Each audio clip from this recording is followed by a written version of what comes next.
టేస్టీగా ఉండే మసాలా పూరి ఇంట్లోనే ఎలా రెడీ చేయాలో చూసేద్దాం. ఒక కుక్కర్‌లోకి నానబెట్టిన బఠానీ, ఒక ఆలు కూడా తీసేసుకొని ఒక 6 విజిల్స్‌కి పెట్టేసుకోవాలి.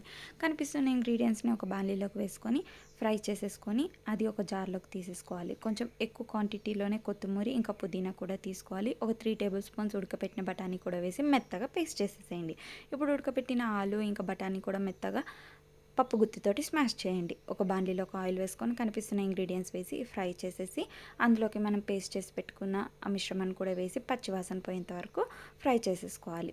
అది ఫ్రై అయిన తర్వాత మనం స్మాష్ చేసి పెట్టుకున్న ఆలు ఇంకా బఠానీ మిశ్రమాన్ని కూడా ఇందులోకి వేసేసి సరిపడినన్ని వాటర్ కూడా వేసేసి ఇప్పుడు తగినంత ఉప్పు కూడా వేసి బాయిలింగ్కి పెట్టేసుకోవాలి. ఇది బాయిల్ అయ్యేలోపు మనం పూరీలు కూడా రెడీ చేసుకోవచ్చు.